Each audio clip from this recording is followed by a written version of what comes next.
Right now, I want to welcome to the program the author of the brand new book, Demonic, New York Times #1 best-selling author. Ann Coulter is with us. Ann, good evening. Good evening. Thanks for coming on the show tonight.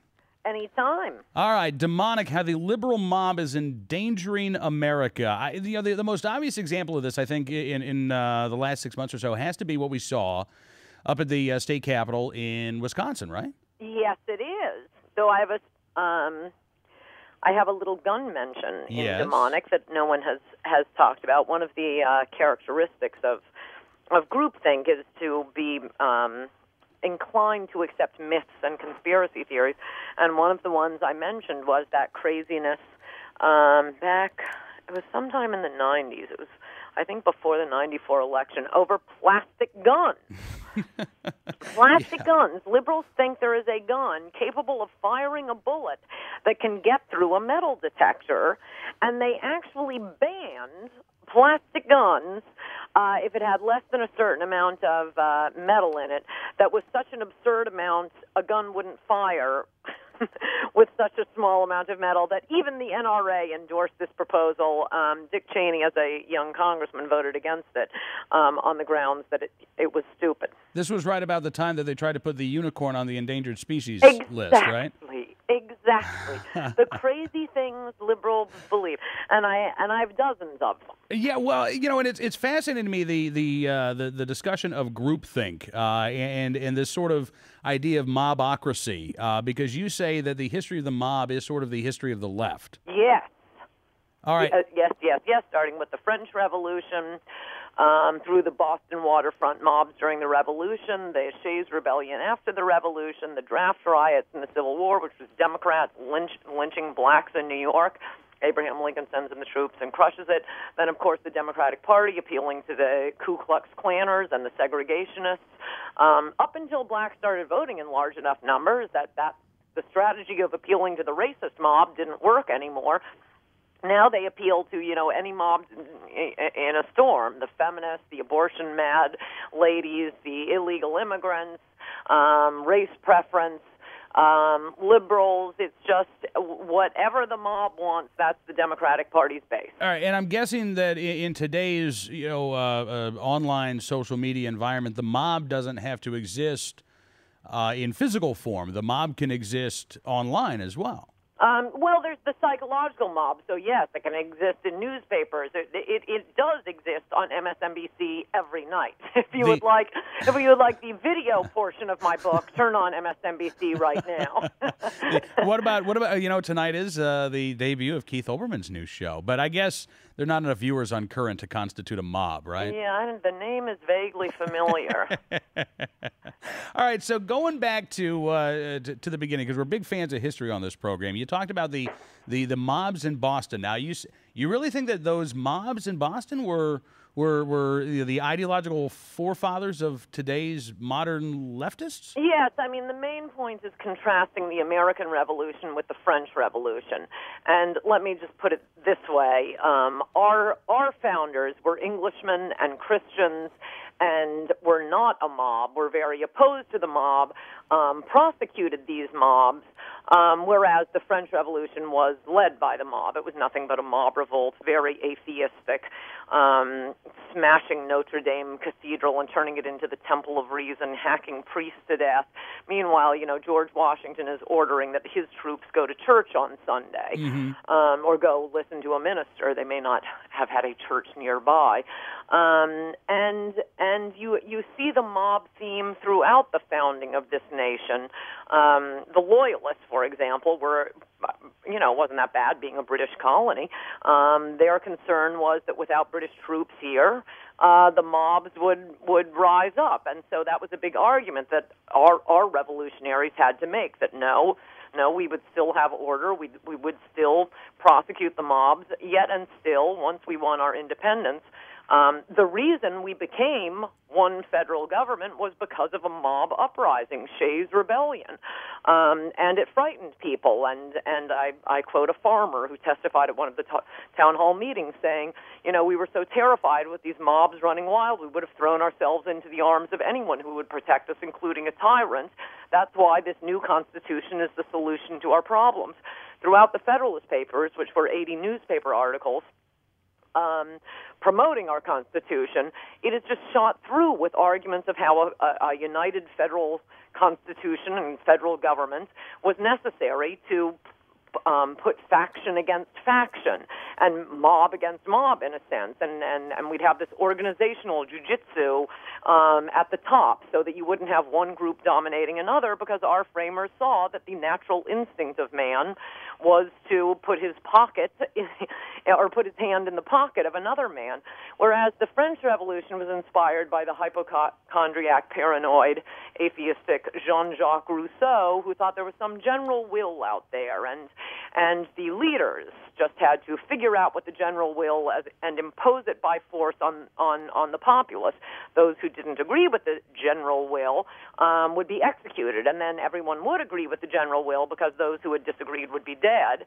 Liberals can't actually kill us, so instead they demonize us. All right, now, Ann, far be it from me to tussle with somebody who is as on the ball as you are, but could the case not be made that in Shays' Rebellion, in particular, and even to some degree the Whiskey Rebellion, that this was an attempt to maintain the current social order, unlike the French Revolution, which I think you're absolutely right. That was an attempt to upend the current social order and reinvent society from the ground up. But could the case not be made that Shays' Rebellion and the Whiskey Rebellion were attempts to maintain that local tradition, both in Western Mass and Western PA? The Constitution, the federal Constitution, the idea of one government was a reaction to Shays' Rebellion. They weren't rebelling because they started reading the Federalist Papers. Right. They were ticked off because they were being taxed. And I know we all dislike taxes today, but this was a different time. We did have to pay for the war, and these were responsible individuals who weren't just printing money or laying it on a younger generation. Debts had to be paid, and, they were just storming debtors' courts and burning down farms. But, you can read through the Federalist Papers to see how this concern with the mob was such an important part of creating Constitution. And I might add, something else I talk about in the book is the Boston Tea Party, which until recently, although conservatives have adopted the name, and it's fine to adopt the name, it really wasn't that central to our revolution. It's generally been cited by liberals because they like to think of it as, a street protest, an anti-war protest. In fact, a lot of our founding fathers were not very enthusiastic about the Boston Tea Party because they thought it was the action of the mob, and the founding fathers who participated in it, Sam Adams and Paul Revere, were insistent this was not the act of a mob. They destroyed no more property than the tea from the India Tea Company, and Paul Revere even replaced a lock on one of the ships, severely punished one of the fake Indians who participated for stealing some of the tea for his own use. This was a protest. Yep. Yet and still, Benjamin Franklin demanded that a collection be taken up to repay the India Tea Company. Moreover, nothing happened after the Tea Party other than repressive measures from the British. It was another 3 years before you got the Declaration of Independence. It was really the careful planning, the organization of Paul Revere and the Minuteman, and the announcement of our demand for independence in the Declaration of Independence, and those are the things we really celebrate. The preparedness, the thought that went into this, the arguments. Our rebels were constantly putting out pamphlets and Christian sermons and talking about the reasons for their revolution. As Tea Partiers do today, they're busy reading the Constitution, trying to get the Constitution enforced, whereas the French Revolution was just lunatics at the barricades. They hear a rumor, they run out on the street, and they smash Starbucks windows. Yeah. So the mob is at work in Vancouver as well. The mob is everywhere these days. Yes, and not only the first part of the book is more on the psychological mob, the tropes that you see, like I say, when you turn on MSNBC and see their sloganeering and repetition, and their warming for completely contradictory ideas. But so I think that will inoculate people to some of these techniques once you read about them, then you see it being practiced on TV and think, oh, yeah, that's the repetition technique.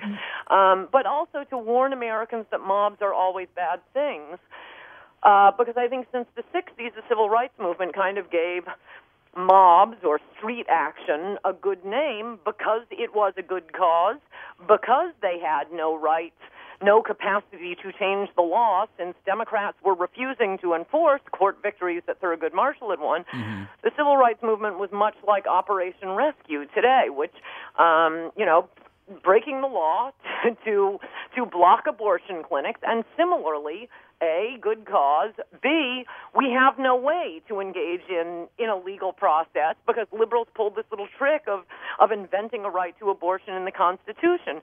So they're similar in that way, but I still prefer a legal process. I'd like Roe overturned so we can vote. I would have liked a Republican in the White House from 1961 to 1969 rather than JFK and LBJ, who were refusing to enforce desegregation because they were appealing to their segregationist mob within the Democratic Party. The Democrats are always the party of the mob. All right, so let me ask you this then, because I think it's something that I've kind of wondered about in the wake of the massive protests in Wisconsin, where you had thousands of people go and shut down the Capitol, and then the wake the outcome of this, the law has been upheld as constitutional. The judicial recall of Judge Prosser failed. We've still got the state Senate recalls. Are you worried at all, Ann, that conservatives or Republicans will say, look, if the left is doing it, then darn it, we've got the right to do it too, and we've got to fight fire with fire, so we've got to adopt the tactics of the mob? No, I almost say that with regret, because I think the only way to get liberals, on one hand, I'm glad, but the only way to get liberals to acknowledge that mobs are not how we affect political change in this country is if they're not the only ones doing it.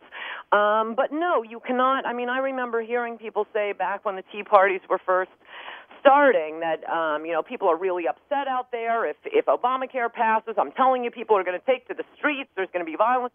And I just look at them and yawn and say, conservatives won't do it. They will not do it. You cannot get a conservative to be violent. And I go through in the book 100 years of political violence. It always comes from the left. No conservative public figure, a recognizable conservative, can be safe in many precincts in America where liberals assemble, places like college campuses, often just going to a restaurant in Greenwich Village. James Carville, Michael Moore, they can walk freely any place in America. They can walk through the Republican National Convention. Conservatives will never engage in mob violence. What I'm worried that they won't do, that they should do, is respond forcefully when the mobs arise. And I give a few examples of some pretty wimpy responses by Republicans. We're hawks when it comes to foreign enemies, but we're doves when it comes to domestic enemies, and that is dangerous for the country. When it comes to a mob, you have got to smash it. All right. Hey, Ann, I appreciate you coming on the program tonight. The new book is Demonic, How the Liberal Mob is Endangering America. Thank you so much for your time. Look forward to doing this again very soon. Me too. Great to talk to you guys. Ann Coulter with us here on the program.